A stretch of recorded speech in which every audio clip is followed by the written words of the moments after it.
Hey guys, today we're going to build a custom mini bike stand for a Coleman mini bike so you can use both in your garage and to transport your bikes inside your truck. We're going to need three 2x4x8s, two 2x4x1/4 inch, and some boat carpet.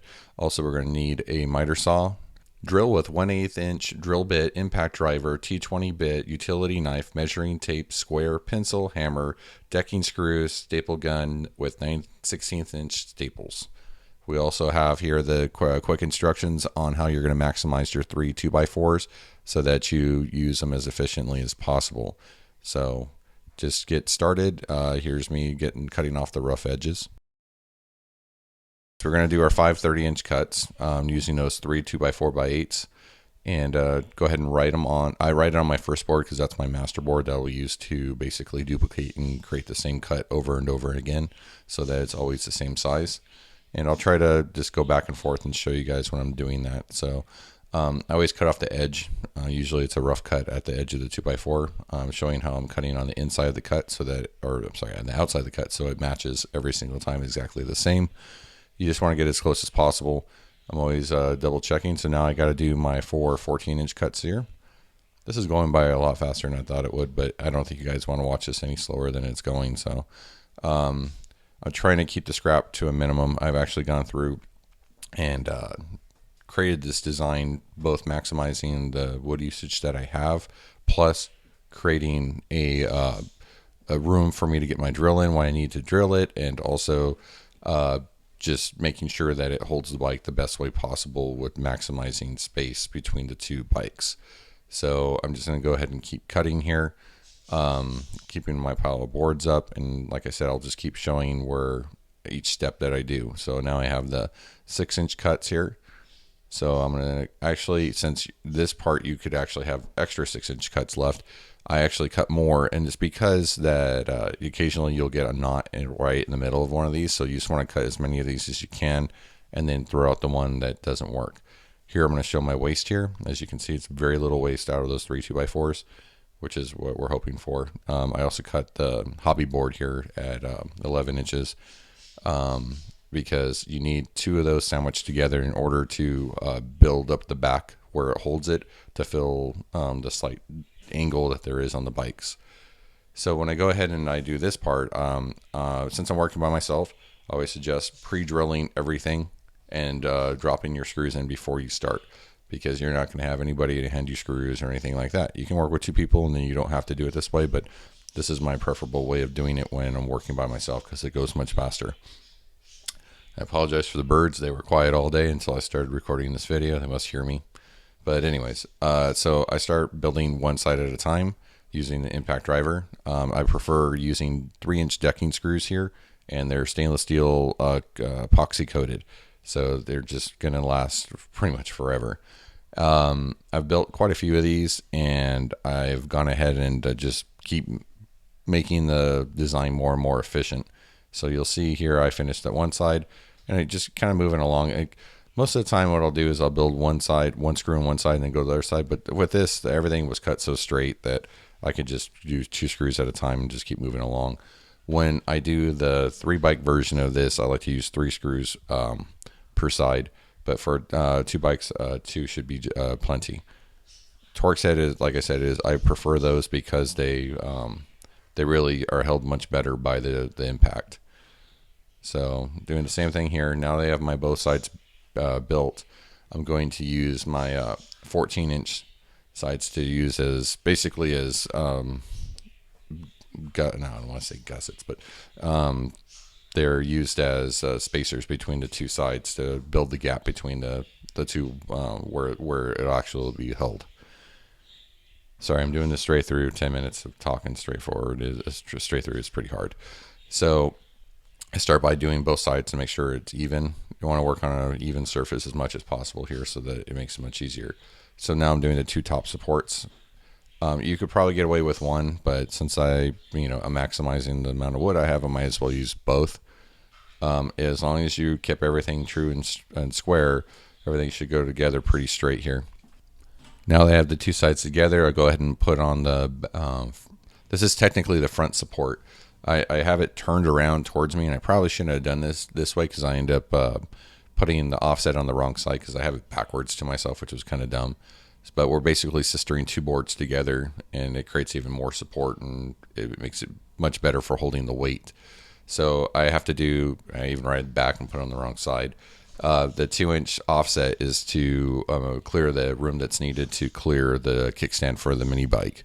Unfortunately, like I said, I'm putting it on the wrong side. But see, the thing here is that it's not that big of a deal to move once you make a mistake. It's just wood. So as long, and you can see here how it's being put together where I sandwich those sides together. And you'll see once I get the bike on there why you have to do it like that. Now, if you can find something else that's a 1/4 inch, like plywood or something, or 1/2 inch, sorry, you could probably do it that way. But I would suggest using the poplar or hardy board because it's just stronger. You need something strong here because it's going to be carrying weight. You don't want it to get smushed like plywood sometimes does. But you can see what happened here. You see how it clears it perfectly where the kickstand goes right in there and stops the bike. This is like the best part of the design is that once the bike gets in there, it locks right in. But now you can see, I put it on the wrong side. And you'll see why that is important here in a second when you try to put the second bike on. So begrudgingly, here I am taking those off and having to slide them over the opposite direction 2 inches to this side because it should be working from the left, not the right, because the kickstand is on the left. So that's a good reason not to work on this thing backwards. You should always keep it in front of you the correct direction.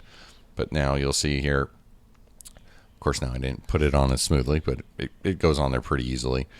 You got to kick your pegs up too. I mean, I'm sure you can make a wider design, but I don't think there's any reason to. You just kick your pegs up. That way everything's clear. And now you see why the 2-inch gap is there. You'll see on this side, it gives you enough room to clear your kickstand, and it sits there nice and flush. So here's a kind of walk around here of what it looks like once it's all assembled. And you can see why we sister there because that's where the majority of the weight's going to be held. So doubling those up helps. And like I said, we're building this to be cheap. I mean, I think I'm into this thing $20. And you can see the design is really nice. And that includes doing the carpeting part. Of course, not everybody has the tools to do this. So you'll have to kind of adjust as needed. But a miter saw really just makes this much, much easier as far as getting your straight cuts and getting consistent length cuts. You can use a circular saw. I just don't think you're going to get as straight cuts by hand, and it won't go as fast. So the right tools for the job make this job go much more smoothly. So now that I have double checked to make sure that this all fits, I'm going to go ahead and pull the bikes off. And I'm going to show you real quick here, though, with a 2-bike setup, you can actually hold the bike in place, which is pretty neat. It holds pretty good right there right now, but once I get the carpet on, it holds it even better. So like if you're working or you're changing oil, whatever, it actually acts as kind of a stand to hold the bike while you do that. I did that when I was doing a torque converter swap on one of them. It worked really good. So now I'm going to go ahead and use my boat carpet. This stuff is pretty cheap. Any Home Depot or Lowe's should carry it by the foot. And I was able to buy this whole roll because it was a short end that they had left over. I think it was like $13.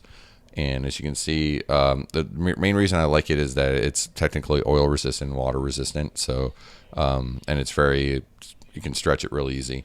And, here, I have a battery powered staple gun, and it makes life much easier to do this much quicker. But as you can see, like with all my tools that have been sticking in here, you see how everything fits and there's enough room for me to work. That's not an accident. I built that into my design because I didn't want to get stuck on anything.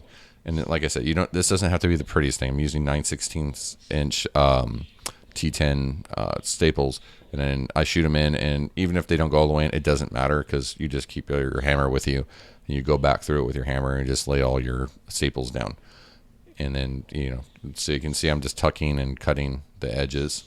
You can do it several different ways. This is just the fastest way to do it. So I'm just going around and shooting everything together and using my bulbing hammer here.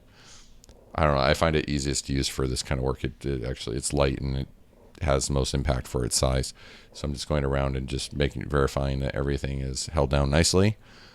Probably put 150 staples in this thing, but it doesn't matter. So that's all together now. So I can go ahead and put my bike back on there. And you'll find once you put the carpet on there that the bike even holds better. It's better for the bike. It doesn't scratch up the paint. You can use different carpets. Like I said, you can do any variation of what I did here This is just kind of to get you started and show you what you can actually do here once you have it all set up. I should add a picture here of me having it in the truck, but it works really great to put inside the truck. You can also add different things onto it, like latches and stuff onto the side. That's why the design is the way it is, so that you can put different things to hook the bikes down. But they work excellent. We've taken these bikes into the desert. I have the 3 bikes set up inside the truck, and with this latch here, you can latch them to the actual stand and then use 2 tie downs to tie them to your bed of your truck, which works out really nice. But the whole idea here is that, you know, your bikes are secured and they're held without, you know, with minimal things where you don't have to worry about putting your kickstand down and damaging the bed of your truck. So keep watching. You know, I'll try to come up with more of these different types of videos, and subscribe and comment and let me know if you want me to also show you guys how to build a 3 bike stand as well.